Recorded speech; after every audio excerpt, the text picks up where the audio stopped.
everybody, मैं हूँ Pratiksha Chaturvedi and welcome to yet another episode of ask Arshi. Welcome ma'am. Hi ma'am, जो भी students ने MHCT का एग्जाम दिया, APICT का एग्जाम दिया, उनके बहुत सारे क्वेश्चंस आ रहे हैं। मैंने प्रेफरेंस ऑर्डर जो गूगल पे लिस्ट थी या यूट्यूब पे लिस्ट थी वैसे बना लिए, दोस्त से पूछ के बना ली, कैसे चॉइस फिलिंग करूँ। तो इन सारे क्वेश्चंस का आंसर 1 by 1 देने से अच्छा मैंने सोचा आप खुद आंसर करोगे तो उनको तसल्ली हो जाएगी। सबसे पहली चीज, स्टूडेंट्स बहुत मेहनत करके ये सारे एग्जाम देते हैं क्योंकि वो सोचते हैं कि चलो ठीक है, मुझे IIMs IITs नहीं मिले पर मैं अपनी स्टेट का एक अच्छा कॉलेज को टारगेट करूँ। बट सबसे ज़्यादा स्टूडेंट जो हैं वो एग्ज़ाम देने में गलती नहीं करते, वो काउंसलिंग में गलती करते हैं। Yes. राइट? वो क्या करते हैं कि उन्होंने रैंडम प्रेफरेंस ऑर्डर डाल दिया, उनकी रैंक अच्छी थी बट उन्हें अच्छा कॉलेज नहीं मिला because choice filling and counselling गलत थी। राइट? उनको पता नहीं है कि फर्स्ट राउंड के बाद सेकेंड राउंड भी होता है, सेकेंड राउंड के बाद स्पॉट राउंड भी है, मुझे किस राउंड में क्या ऑप्शन मिल सकते हैं, जिसकी वजह से sometime they and up getting into a lower level of colleges. So that is one of the biggest problem what student basically face while counseling. एक बहुत बेसिक सा क्वेश्चन या फिर बेसिक सी स्ट्रैटेजी ये नहीं होनी चाहिए कि अगर मेरी परसेंटाइल बहुत अच्छी है तो ऑटोमेटिकली मुझे अच्छा कॉलेज मिलना चाहिए। यार होना तो चाहिए बट ऐसा होता नहीं है बिकॉज सिस्टम में आप एग्जाम्पल के तौर पे अगर स्टूडेंट ने कोई चॉइस फिलिंग ऑर्डर किया, राइट, अब उसको लग रहा है कि एग्जाम्पल के तौर पे मुझे एक कॉलेज बहुत आराम से मिल सकता है, उसने वो कॉलेज फर्स्ट प्रेफरेंस पे डाल दिया, उसके बाद बाकी सारे कॉलेजेस डाले। बट अगर उसे वो फर्स्ट प्रेफरेंस का कॉलेज कई सारी काउंसलिंग में मिल गया तो वो आगे वाले राउंड में भी पार्टिसिपेट नहीं कर सकता because that was his first preference order. अब अपग्रेड नहीं हो सकता। एंड इवन बहुत सारे स्टूडेंट्स को तो ये भी नहीं पता होता कि जो स्टेट के स्टूडेंट्स हैं जिनके लिए 85% सीट्स रिजर्व होती हैं, वहाँ पे ट्यूशन फी वेवर वाला भी ऑप्शन होता है। अगर आपके पेरेंट्स का इनकम सर्टिफिकेट 8 लाख से कम का है तो आप हर MBA कॉलेज में TFW सीट के लिए अप्लाई कर सकते हैं। ये MP में होता है, ये महाराष्ट्र CT में होता है, and I think her state में यही सेम प्रोसेस जो है वो कहीं ना कहीं होता है। तो आपके पास कोई रियल लाइफ एग्जाम्पल है, आप स्टूडेंट्स के हेल्प करते रहते, हम सामने से देखते हैं तो उसके थ्रू थोड़ा मोटिवेट कर दीजिए। सिंपल सी चीज़ है, मैं एग्जाम्पल देती हूँ, MPDT का एग्जाम्पल देती हूँ। फर्स्ट राउंड होता है CMAT के बेसिस पे।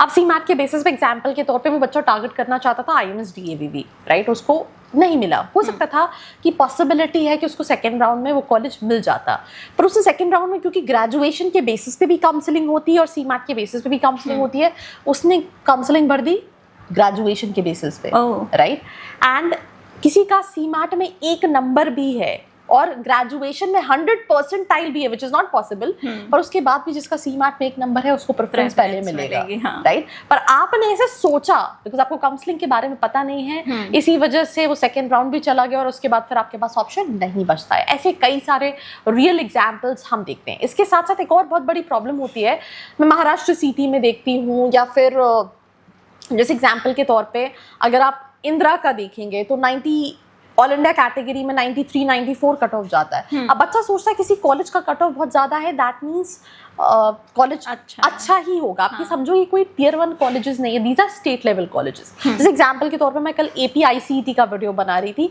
All the colleges which were like among the top cut off category colleges, they all were engineering colleges, right. And again engineering college है तो वहाँ पे MBA एज अ डिपार्टमेंट है, they don't primarily into these management courses. So sometimes cut off is also not something कि ठीक है cut off है तो मतलब यहाँ placement हो गई होगा, पढ़ाई अच्छी होगी ही नहीं होगी। आप कॉलेजेस की जब प्रेफरेंस लिस्ट बना रहे हो, आपके पास टाइम है, अभी काउंसलिंग जुलाई मंथ में स्टार्ट हुई है, आप वेरीफाई करो कि उन कॉलेजेस में प्लेसमेंट्स भी है या नहीं। बिकॉज एग्जाम्पल के तौर पे अभी आपका 4 लाख का बजट है, आप 4 की जगह हो सकता है 6 लाख रुपए लगा दो, बट अब दोबारा 4 लाख रुपए, दोबारा MBA, दोबारा 2 साल नहीं इन्वेस्ट कर पाओगे। Please try and understand this.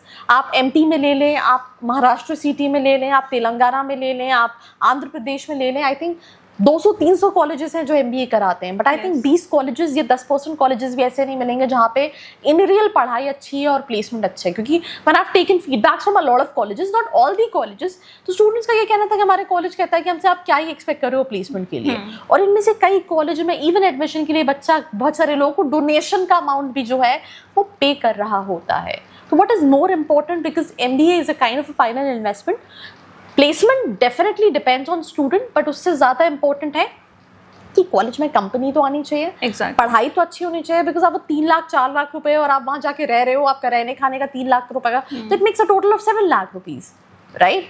तो आप ऑलरेडी इतना बड़ा अमाउंट इन्वेस्ट कर रहे हो, फिर आपको 2 साल बाद या 1 साल बाद जाके पता चले यार यहाँ तो कुछ था ही नहीं, मैं तो सिर्फ कट ऑफ देख के कॉलेज आया था। ROI कन्वर्ट ही नहीं हो रहा। तो कॉलेज भी देखो, पढ़ाई भी चेक करो, प्लेसमेंट्स भी चेक करो, एंड अकॉर्डिंगली चॉइस फिलिंग में सही ऑर्डर का फॉलो करो, तो ही आप एक अच्छे कॉलेज को टारगेट कर पाओगे। या फिर बहुत सारे ऐसे भी स्टेट में कॉलेजेस हैं where they have direct admission. Direct admission का मतलब ये नहीं है कि तुम गए और तुमने फीस जमा कर दी। डायरेक्ट एडमिशन मतलब कि तुमने सीटी दिया तो तुम सीटी के बेसिस पे अप्लाई कर सकते हो फॉलोड बाय इंटरव्यू, तुमने सीमार्ट दिया तो तुम सीमार्ट के बेसिस पे अप्लाई कर सकते हो फॉलोड बाय इंटरव्यू, तुमने APICT दिया है तुम उसके बेसिस पे अप्लाई कर सकते हो followed by interview. So through that also you can apply for a lot of direct admission colleges which might be offering MBA as private universities, might be offering PGDM which is AICTE approval, and you can look for all those options as well. और अगर details जानना चाहते हो, in general जानना चाहते हो तुम्हारी percentile पे कौन से कॉलेजेस में अप्लाई करना चाहिए, या फिर एडमिशन प्रोसेस एवरीथिंग, तो क्या करना है, डिस्क्रिप्शन बॉक्स में मोबाइल नंबर है, आप उसके थ्रू कनेक्ट कर सकते हैं। वहाँ पे ऑलरेडी आपको प्रोफाइल एनालिसिस फॉर्म दिखेगा, उसको फिल करके डायरेक्टली हमसे कनेक्ट कर सकते हो।